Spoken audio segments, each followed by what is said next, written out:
The Daily Wire's latest documentary poses the question, what is a woman? And apparently, the only socially acceptable answer the left can give is a person who identifies as a woman. And then if you ask a basic follow-up question, such as, okay, but what exactly does it feel like to be a woman? Or what causes a person to identify as a woman? They can't answer it. All they will say is, it feels like being a woman. It doesn't take a doctorate in philosophy to see that defining a woman as someone who identifies as a woman is circular and therefore meaningless. On the contrary, maybe it takes a doctorate in philosophy to not see that this is a circular definition, given that most people who perpetuate this conception of gender are highly educated. Okay, so given that this is not a good definition of what it means to be a woman, what should the definition be? Well, there's the conservative definition, that being a woman just means being female. This definition implies that there is no distinction between gender and sex, that a person's gametes and chromosomes determine their gender. The good thing about this definition is that it actually means something. So that is an improvement, but the problem with it is that it's not very utilitarian. It is awkward and uncomfortable to refer to a transgender woman that looks like this with he, him pronouns. And also it's not compassionate. People with gender dysphoria have a strong, incurable desire to be perceived as the opposite sex, and I think it's cruel to refuse to accommodate them.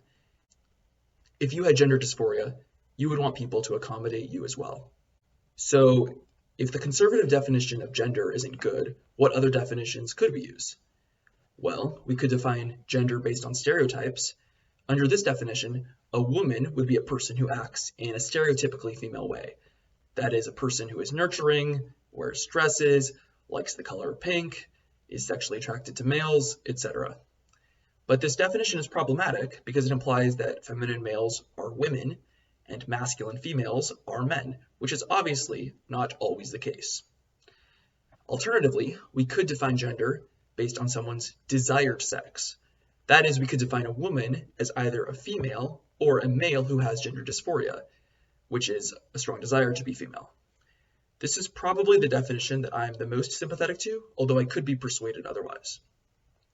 Or we could create a multi-part definition of what it means to be a woman and say that males are women if they meet one or both of the two preceding definitions that I just laid out. I think many would object to the definitions I just proposed on the grounds that they're subjective and kind of wishy-washy. A right-winger might say, okay, I don't buy these definitions. Can you quantify how much discomfort you have to have with your sex before you become the other gender? How many sex stereotypes do you have to defy before you become the other gender? Isn't this still, at the end of the day, subjective bullshit? So I'll be the first to admit that these definitions still are somewhat subjective and wishy-washy, but that doesn't bother me because that's true of so many definitions of social identities.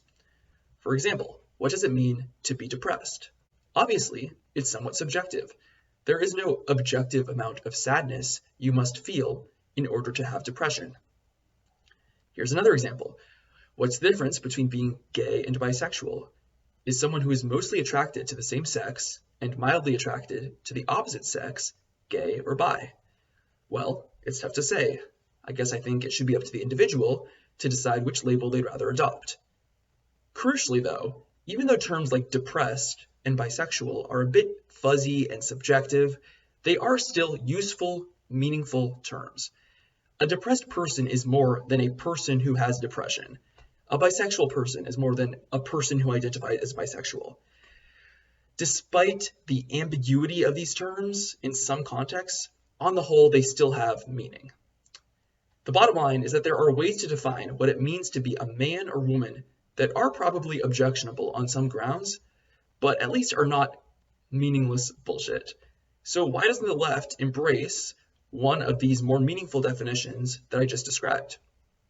Well, I think it's because the left is terrified of invalidating anyone.